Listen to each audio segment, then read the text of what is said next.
Lord, we just pray this morning that you just anoint this service, Lord.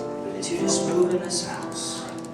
Lord, I pray that you anoint my lips to speak, that it's not my words, but your words, Lord. Lord, I pray that you anoint the ears to hear and the hearts to receive the message. In your name we pray. And everybody said, Amen. Well, it's good to be here with you this morning. I want to thank Pastor for giving me the opportunity to be here. We do count it an honor and a privilege to be here with you this morning. Thank you. My wife and kids send their greetings. They had other obligations this morning, and with three, it's quite a challenge for them to travel with me like they once did. So they don't get to go with me quite as much, but they do send their greetings. And I'm going to go ahead and jump into this morning. So if you want to turn with me, Numbers chapter 13.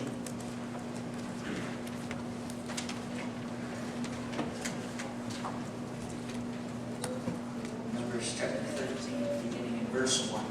I'll skip around a little bit. I'll try to keep you where I'm at.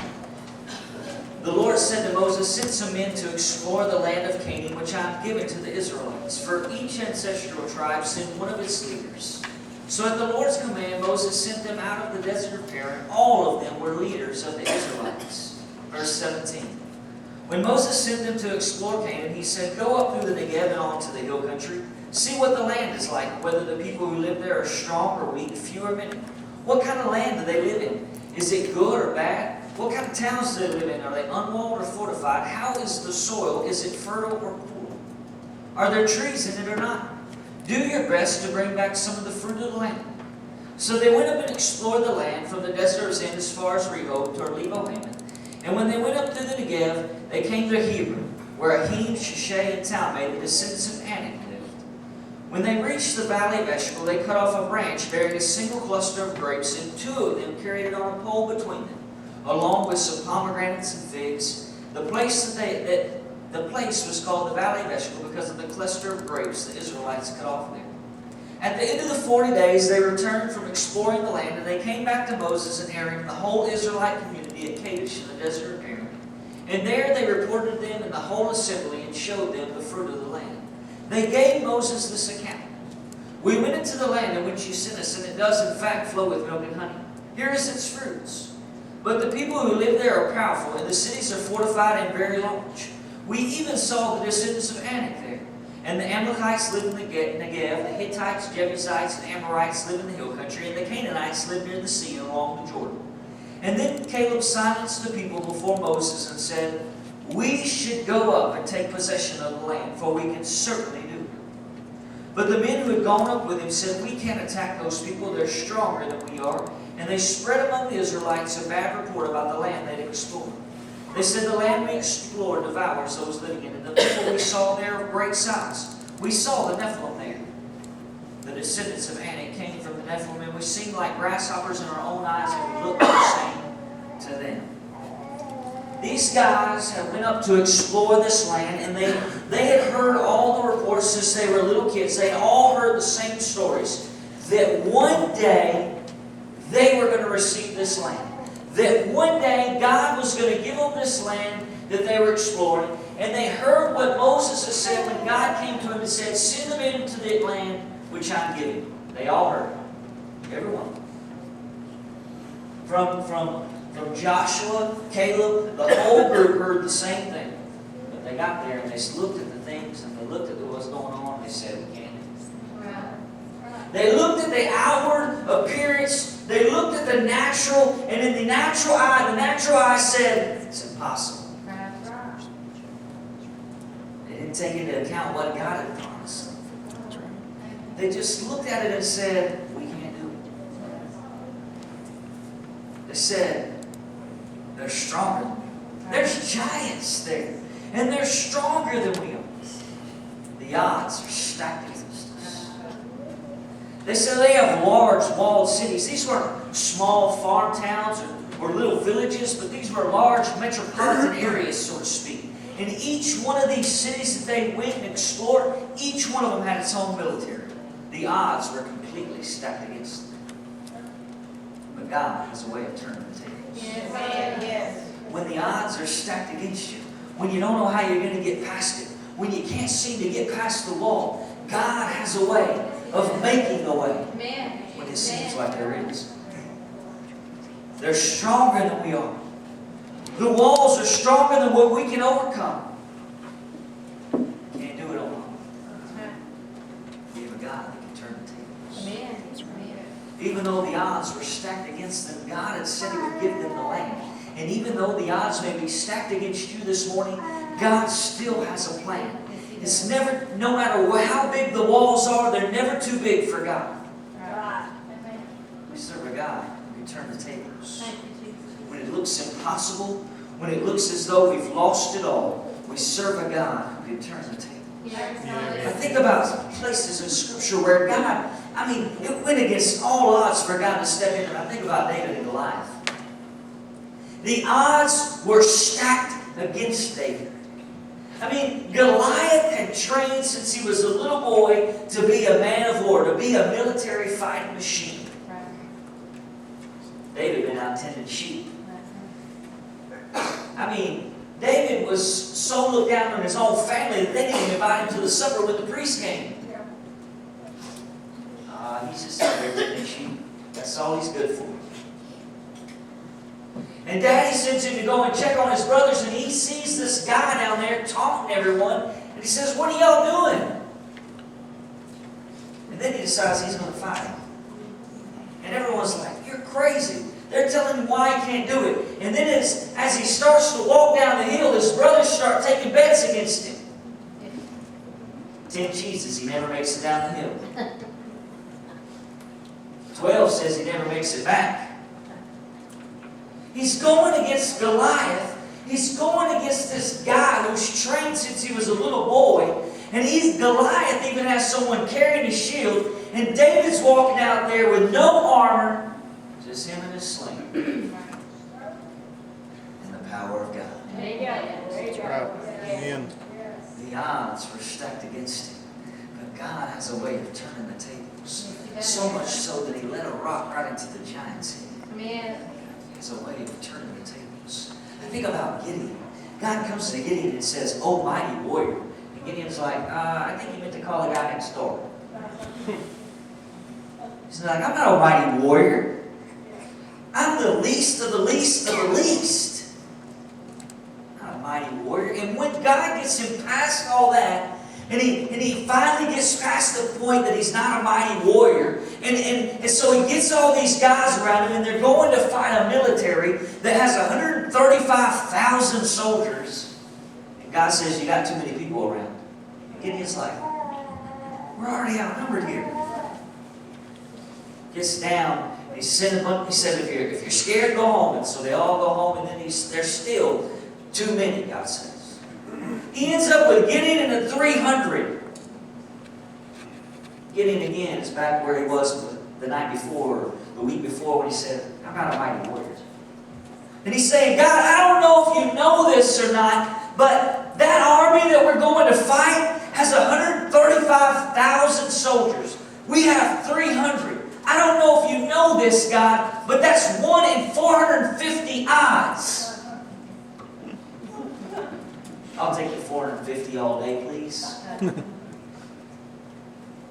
God has a way of turning the tables. He took 300 and they defeated that 135,000. The 1 in the 450 odds. God took care of that. He has a way of turning the tables. When it looks impossible, when it looks like all hope is lost, God has a way of stepping in. A friend who his dad was going through some treatments for cancer, and the hospital that he was getting the treatments done at, they called him and they said, "Sir, we need to inform you that your insurance has capped out, and unless you begin to pay on your bill, there's no way that we can continue treatments." And he said, "Well, what do I owe?" And the lady on the other end says, right now you owe $1.2 million. I don't know very many people that carry around 1.2 in their back pocket, right? And so he says, well, I have a doctor's appointment tomorrow. As soon as I get done with that appointment, can I come by and talk to you, try to work out some kind of payment plan?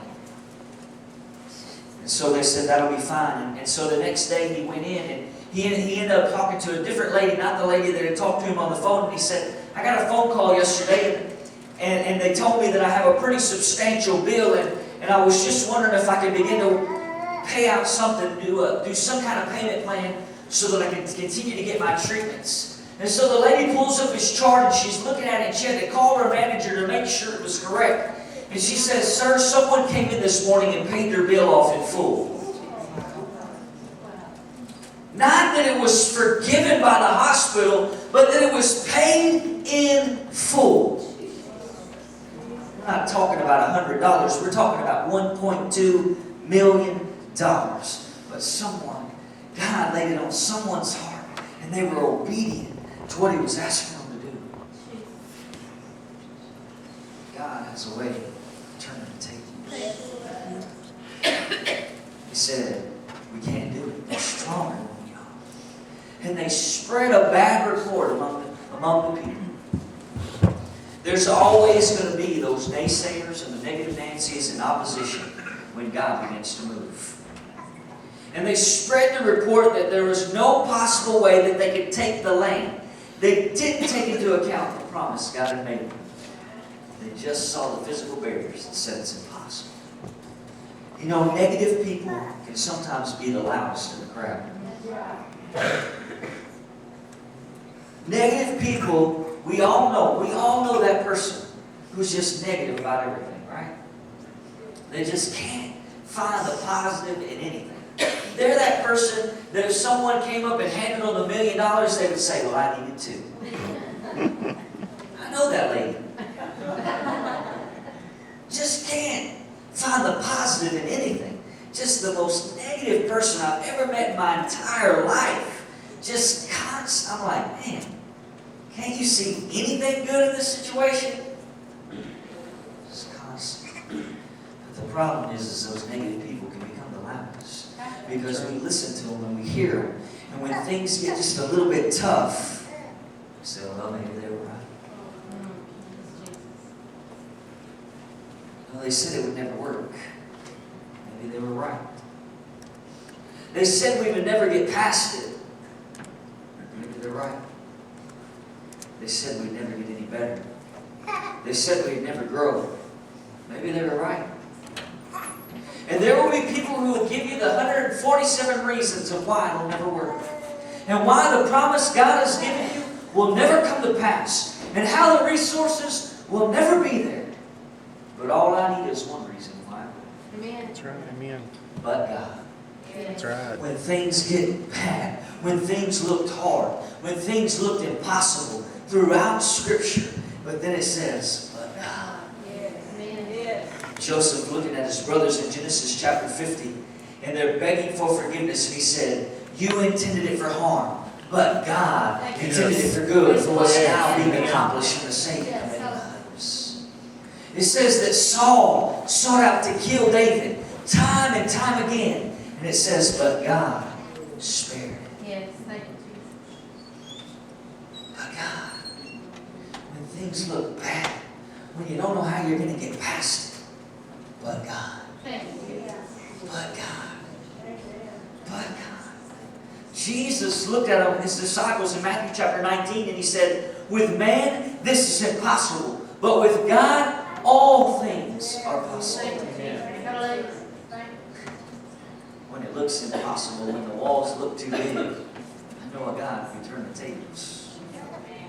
The money's never going to be there. We'll never get that building built. But God. Thank you, But God. Amen. When we're not out preaching, we attend Open Arms Assembly in BB, which is formerly First Assembly. And they're in the middle of a building project right now. And when they got ready to start doing this building, when they got ready to move forward with it, Pastor had been praying. He felt like that God had told him the money was in the house. And when he told the people that, he said, the money's in the house, meaning we're not going to take out a loan, we're going to build this building on faith. And I remember I was in the meeting that night. And I remember sitting there thinking, man, thought these people were people of faith. Because I remember the gentleman that sits towards the back, and he stood up, and he's been going to that church for his whole life, and he's got to be at least 80. And he stood up and he said, "We'll never break ground on that building. And if we get the slab poured, we'll never get the building up, and the slab will ruin." I remember the lady across the room who had been going to that church for 40 years. And she stood up and said pretty much the same thing. That the money would never come in. Never get the building. And I remember sitting there and thinking, man, if God said it was going to happen, then God's going to show up. The negative voices were louder in the meeting that night. But Pastor said, "I feel like this is what God has told me." And so the board was behind him, and so they moved forward. Now they're in the process of building that building, and every time a next step has come, the money's been there. Amen. When they were $10,000 short and didn't know what they were going to do, how they were going to pay the bill. And then the plumber called and said, "I've made a terrible mistake." I don't know builders that make that big of a mistake. He said, "I made a terrible mistake." And he had overpriced the stuff by $10,000. That's not just happenstance. That's not just maybe this is going to go on. That's God stepping in. Yes. Yes. Keep moving forward. Even though the riches were thrown in, even though they got to a point and found out they were going to have to spend more money, but God showed up time and time and time again. Never happened. But God. But God. Lazarus, when he was at the tomb and Jesus is standing there and they're saying, "Don't roll the stone away. He's been dead for 4 days. There's no hope for him." And Jesus says, "It's all right. Roll the stone away." And God stepped in despite what the negative people were saying. God stepped in and Lazarus lived again. Jesus was at the cross. And they said, "This can't be the Messiah. He can't even save himself off the cross." And it looked as though it was done. It looked as though it was all over. But we serve a God who is a waymaker when things look impossible. When everyone says it wouldn't work. When the negative report is rampant. I'll believe the report of the Lord. When 3 days later and he walked out of that tomb and he lives, I'll take that report.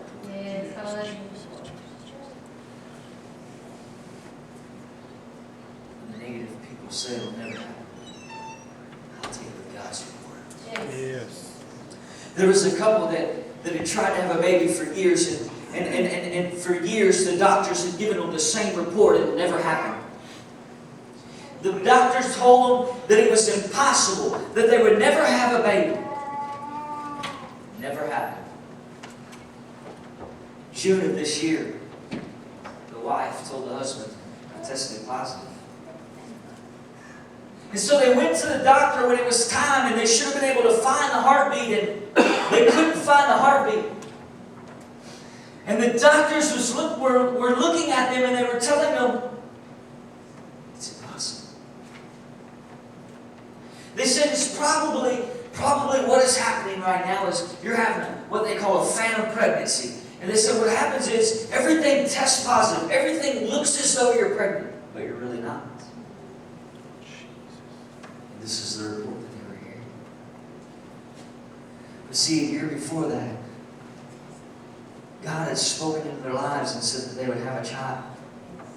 And they were holding on to that report. But they were getting discouraged because of what the doctors were saying. And I remember him sitting there and the husband was telling me the story. And I remember I was praying with him, and then a few weeks later, it really got a burden on me, and I said, I'm going to just pray for him. And I texted him and said, "Hey, I'm praying for you. I don't know what's going on, but you've really been on my heart today." And he texted me back and said, "We're walking in for another ultrasound today to make sure everything is not there or whatever." So he called me back about an hour later and he said, they found the heartbeat. We're going to be parents in February. God said, I got this. Despite the negative report, despite what the doctors were saying, God says, I've got a plan. He has a way of turning the tables. He has a way of shutting down the naysayers. They said, they spread a bad report, and then they said, this land devours those that live in it. Now, when I read that, all I can think about is, I'm going to go devour some food, right? That's all I can think about. And so, when I read this, I laugh because I'm thinking, man, the land was eating people. That's pretty incredible. It was eating those people that were there. But what it was really referring to is the warring nature of the land. See, the people who lived there in this time period, in this land, their life expectancy was very low. It was a very insecure place to live because there was constantly war. They were constantly in battle over land, over possessions. They were constantly, kind of like today, constantly in war, battle. Securities were going to be lost when they went into the land. They looked at it and they said, we're going to lose some securities. We're going to have to step out of our comfort zones. We're better off here. This land is not secure. See, when the children of Israel would leave and go into the promised land, some securities would be lost. Manna would stop. There would no longer be walking out in the morning and picking up your paper and your manna. That's done. That's over. Now, they're going to have to harvest wheat that they didn't plant. They're going to get to pick grapes out of vineyards they didn't tend. But it's not as easy as going out and picking up the manna on the front step. So they said, we're going to lose some securities. We're going to have to step out of our comfort zone where we're comfortable, where we know every morning we get to walk out and pick up the manna. That's not going to be there anymore. We all have our comfort zones. We all have certain things that we consider our securities. But sometimes God is asking us to step out of our comfort zone and away from the manna and go after the grapes. Do something that goes against all comfort and security of what we know, and do something bigger for the kingdom. But we're too comfortable where we are. We don't want to step out of that. We're good here. I don't really want to see this. I mean, I'm good right where I'm at. I'm okay. I don't need to go anywhere, God. I don't want to talk to those people. I don't want to go to the altar. I don't want to invite people to church. I'm happy with the people that are at church. There was a church that I preached at a couple times, and I really believe that they're just happy where they are. There's 13 people there, and that's counting the pastor, and I'm not exaggerating.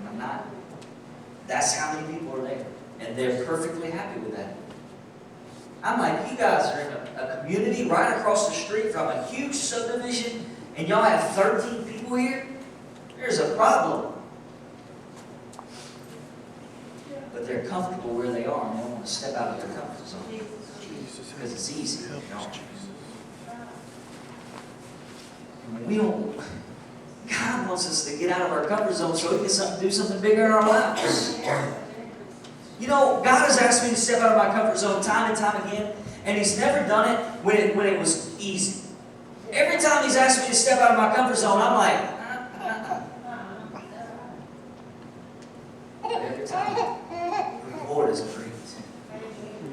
Every time God has asked me to give up some security, every time He's shown up. Every time. You know what? God never asked me to give up my security either. He never asked me to give something big in the offering, except when I don't have anything booked for the next 3 weeks. 2 different occasions, God has asked me to give everything that I had in my checking account. And on both occasions, I didn't have anything booked for the next 3 weeks. We are evangelists. This is what we do for a living. We don't know from week to week, and if we're not preaching, we're not eating, so to speak. That's just the truth of the matter. And God has never asked me to give when my schedule was full. It's always when I don't have anything booked for the next 3 weeks, and the only reason I'm in the service today is because I didn't have anything this week. God says, give it all. I'm like, I don't know if you know this God, right? Have I ever had those conversations with God? You know, the scripture says, give cheerfully. But those 2 occasions, it wasn't nothing cheerful about it. It was weeping and gnashing of teeth. Both times God showed up. The first time, before I walked out of the building, I had a tenfold return. The second time, my truck was in the shop and I didn't know how I was going to pay for it. I didn't know what I was going to do. And I knew how much the bill was going to be. And I didn't know how I was going to pay for it. I didn't know what I was going to do. And on a Wednesday afternoon, or on Wednesday night, I did that. And on Thursday morning, the mechanic at the shop called and said, somebody came by the shop this morning. No one even knew my truck was in the shop. He said, someone came by the shop this morning and felt like God had laid it on their heart to pay on your bill. No one even knew my truck was in the shop. He said, as they began to share with me, I felt like I should pick up the rest. So when you get ready, the keys are in, it's ready to go. It wasn't just a little bill they were replacing the transmission. It was over $1,000 that God showed up.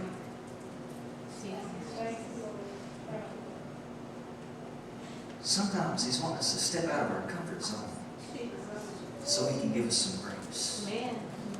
I don't know what manna tastes like. I don't know. I don't have a clue. But I'm pretty certain that grapes taste better than manna. Pretty certain of it. Sometimes we've got to step out of our comfort zone so that God can do something big. Elijah went to the widow woman, and there's a drought in the land. And he says, get me some water. She says, okay. And then he said, make me a cake. And she says, I don't know if you know this, sir, but there's a drought in the land, and there's a famine. And all I got is a little flour and a little oil. And I'm going home, make me and my boy a cake. We're going to eat it and die. Yeah. That's well and good, but make me one first. I don't think you heard me back there. But if you do it, God will take care of it. And I'm sure as that lady, she was getting out that meal. She was getting out that oil. And I'm sure she was having that, that angry talk. This is not going to work. I don't have enough for me, not much less him. And as she began to do it, she picked up that bag and poured it in. She said, wait a minute. It's a little bit heavier than it was. Thank you, Jesus, Jesus, Jesus. That oil was not that full. God showed up. And she was able to take care of her entire family because she stepped out of her comfort zone. And God said, do it. It's not always easy. I have a friend, she was at the doctor's office one day. I tell her the reason that God sends her to the doctor is because He wants her to bless her. Because she always has these crazy stories she tells me. She says, here I'm in a waiting room. I'm the only person there. There's 50 seats. They're all empty. This lady walks in, comes and sits down right next to me. Big old room right next to me. She said, I'm like, you got to be kidding me. And then God says, put your arm around her. I'm not. This is a strange lady who I've never seen before. And you're telling me to put my arm around her? Have you lost your mind, God? She said, I'm having this in my head, arguing with God.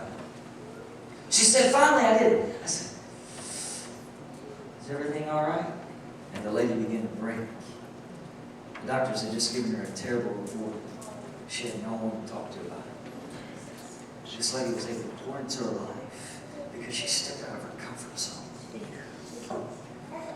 Sometimes God is wanting us to get out of our comfort zone and away from the security so He can do something greater in our life.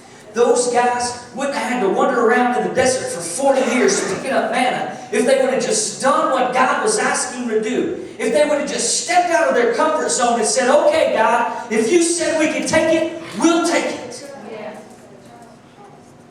But they were too busy being worried about the securities that were going to be lost, about how uncomfortable it was going to be when they walked into the land. They said, we can't do it. We're the same way. God wants to do so much more in our lives, but we're too busy worrying about how much it's going to cost or how uncomfortable it may be when we do it. How they might look at us if we begin to share with that lady in Walmart that God's been putting it on our heart to share with.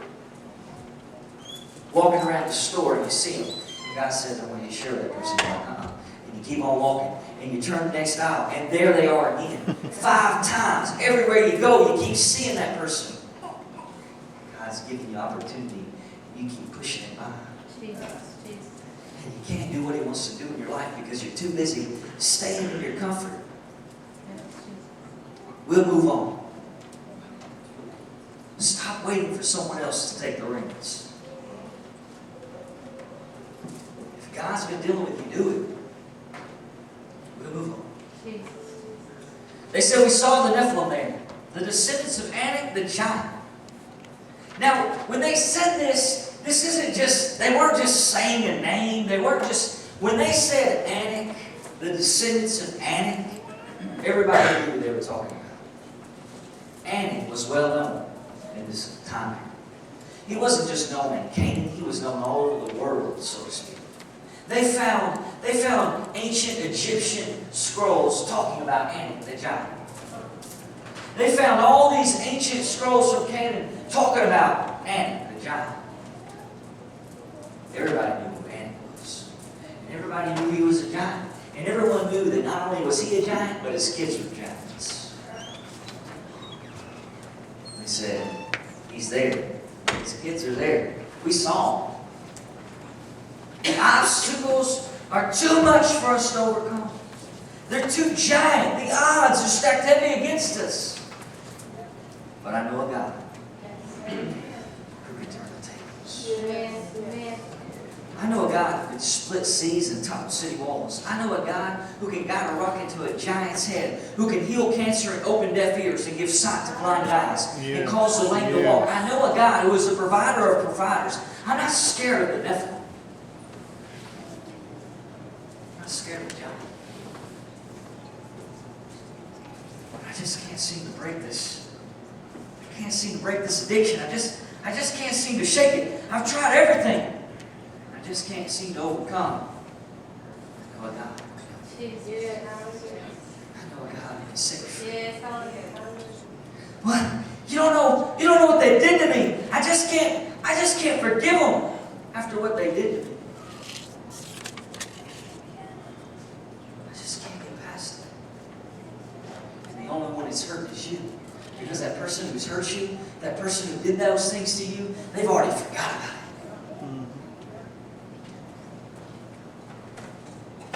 I just can't seem to get past this. The doctors gave me a bad report and I just can't seem to go past it. They said I'm going to be this way for the rest of my life and there's nothing more they can do. I'm just going to have to live with it. I'm just going to have to deal with it. So there's giants in the land. What are you worried about? The same God who helped the children of Israel is the same God we serve. The same God who did those things in the Scripture is the same God that's moving today. The same God, the same Jesus who walked the streets and healed people then is the same one who's healing today. There's a young lady in a revival a few weeks ago that she came up to the front and I was praying for her and I asked her, I said, what can I pray with you about? And she said, I haven't been able to hear out of my left ear from birth. I've never been able to hear. I've been sick. And she said, I just want to be able to hear. And so we began to pray. We anointed her with oil. We began to pray that God was going to heal her. And I just started snapping my finger like this in her ear. And all of a sudden she jumps. And it's kind of startled me the way she jumped. She said, I can hear that. So I kept doing it. She said, I can hear that. And she got all excited. And God began to move. Thank you. And right there on that moment. Thank you. This isn't a made-up story. I didn't make this up. Thank you, Lord. God doesn't need my help. Right. But He did it. Thank you, Jesus. He did it. I was just there. I just got a front row seat. He can still do it today. He can do it right here in Swifton just the same as He could in the hospital. Caleb said, we can take this land. They said, you can't do it, Caleb. You're crazy. You got too hot out in the sun, boy. Go sit down. In Joshua chapter 14, he went to Joshua, Caleb, and he said, now give me the hill country that the Lord promised me today. You yourself heard that the Anakites were there, and their cities were large and fortified. With the Lord helping me, I will drive them out, just as He said. In Judges chapter 1, it tells about how they advanced against the city. They advanced against the Canaanites living in Hebron. And it says that they defeated Shechem, Ahim, and Talmai, these giants killers. And then just a few verses later, it says, and there was peace in the land. See, after we defeat the giants in our lives, peace will come. Peace does not mean that everything is going to go great. Peace does not mean that there won't be battles. Peace means that now that I have it, now that the battle is here, it's okay. Because I know God can take care of it because He's done it before. Thank you, Jesus. Hallelujah. Peace is not worrying about it Yeah. when it happens. It's saying, well, it's just another hitch. We get past this too. Some of you have some giants in your life. Some of you have some things that are going on that you need God to take care of. Some of you have some giants that need to be drove out. See, you've been walking around with bitterness and anger and hatred and negativity, addictions, financial obstacles. God's here to take care of those giants. See, you know what that young lady did that got healed? You know what the difference between her and a lot of people are? She gave God an opportunity. She gave God an opportunity to do something in life. So many times the reason that God doesn't move in our life is because we don't give Him an opportunity. Yes. You want God to do something, give Him an opportunity. Some of you have some giants that need to be drove out today. And we serve the God who can help you to defeat them today, if you allow it. Are you willing to give Him the opportunity today? I'm going to ask each and every one of you to stand to your feet this morning.